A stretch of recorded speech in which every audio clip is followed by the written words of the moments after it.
are discussing International Convention on Oil Pollution Liability and Compensation. When an oil spills, ordinarily you do a sort of, you stop the source, you do containment, you recover, you clean up, you remediate, and after all these procedures, which are technical, you now go to the human aspect. What are the human and the environment aspect? What are the losses? Who is required to take liability for the oil spill? Who is required to be paid compensation?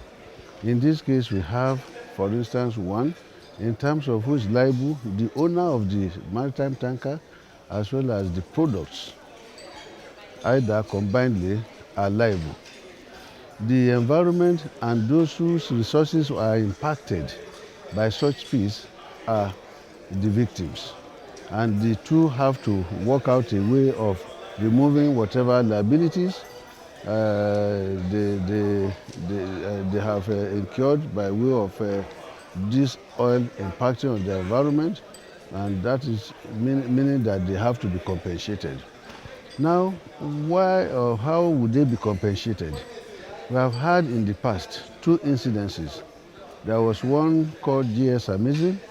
There was one called Red Fern in Lagos. J.S. Amazing was on Warri River sometime in 2009, June 6 precisely. The Red Fern was just 2-3 years after. And unfortunately, because of the inadequacies of awareness and then the way the communities around there or the victims took the matter so hastily and not following the procedure as we were trying to make them understand, they ran foul of the procedure. And by so doing, they made false claims. And once you make a false claim, automatically you are disqualified, because we are talking about serious matters, serious business here. It's not a slush fund. There are procedures for assessing that fund. And if you do not follow the procedure as listed or lined up, you will not get what you want.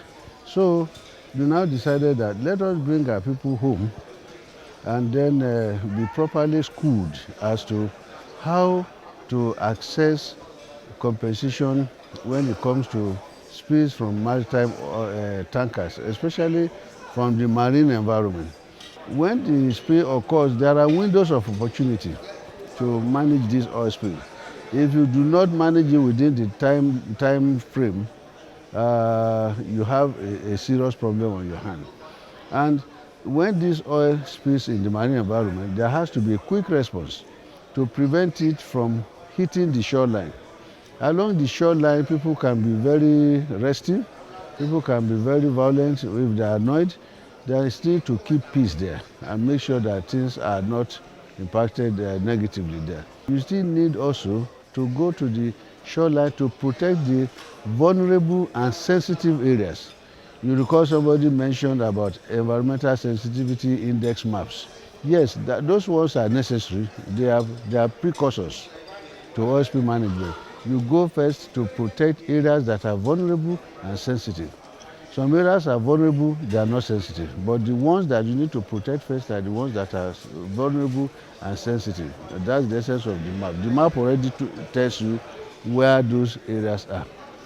So when you have that, you now make sure that everything you do by way of management are in line with the layout procedure. In this oil spill compensation and liability taking, you must have certain things put in place.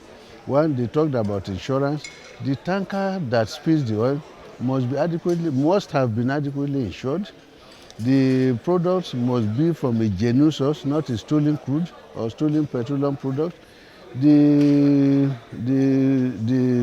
tanker owner must have registered with ITOP, so that those people that they hire by way of consultants, among whom we have the land surveyors, we have the Nigerian Institution of Estate Surveyors and Valuers, the laboratories, everybody will have to play its role. So that when we say what is the result of, what is the scientific evidence for the impact, the lab will bring up the results.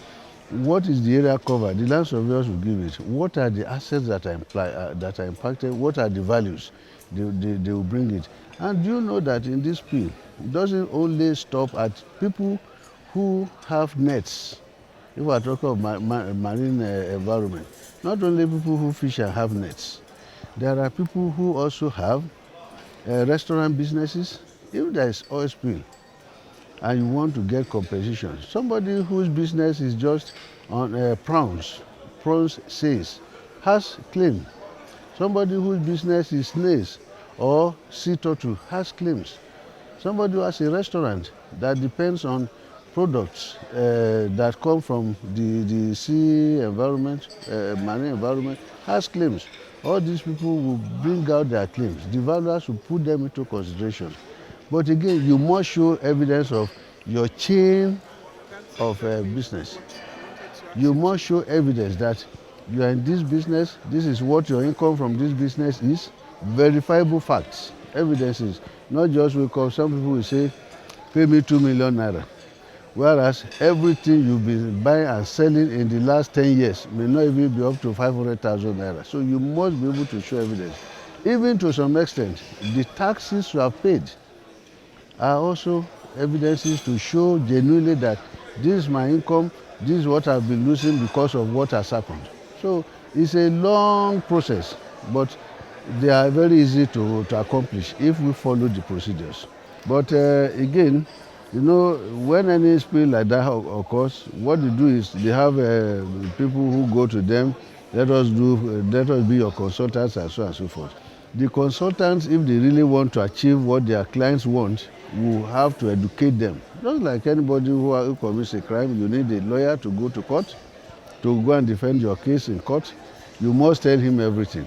And the lawyer must be able to tell you whether you have a good case or you have a bad case. If he tells you you have a bad case, you prepare your mind towards getting the verdict. If he says you have a good case, you are rest assured to get justice as you want it. We have to sensitize them to understand this.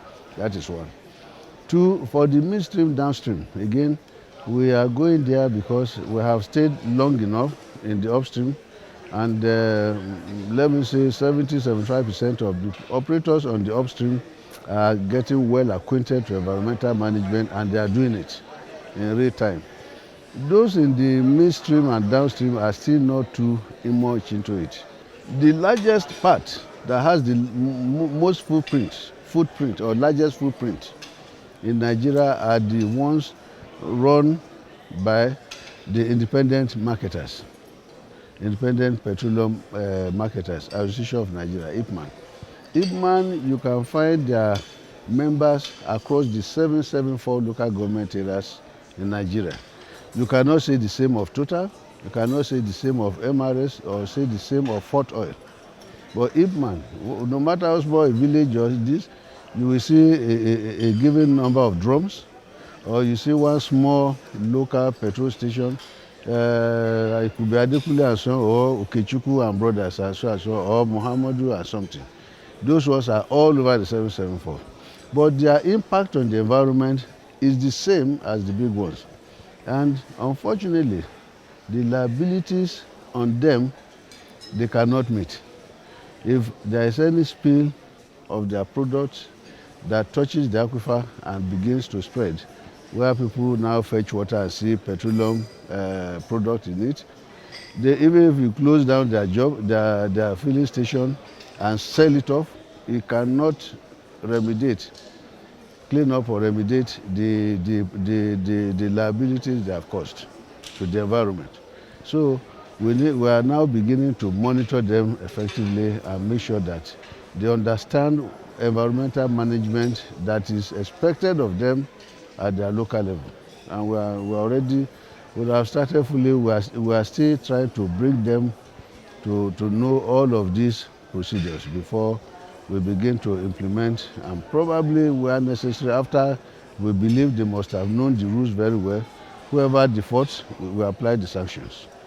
But we need to get them on board properly before we begin all those things.